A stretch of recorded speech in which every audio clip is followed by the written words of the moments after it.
আসসালামু আলাইকুম রহমতুল্লাহি ওবরকাতুহ। আজকে সকাল সকাল এখন কুরআনুল কারীম অবশ্যই আপনাদেরকে শোনাবো। আপনারা অবশ্যই আমার এই কোরআন তেলাওয়াতটা শোনার চেষ্টা করবেন ইনশাআল্লাহ। আউযু বিল্লাহি মিনাশ শাইতানির রাজীম।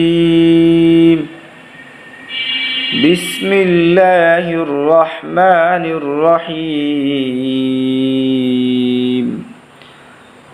سبح لله ما في السماوات والأرض وهو العزيز الحكيم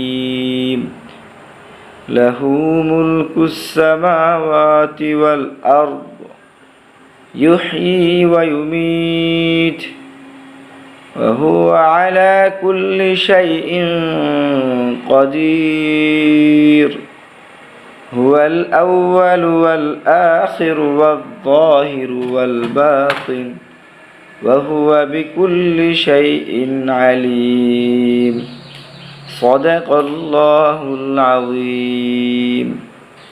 السلام عليكم ورحمة الله وبركاته.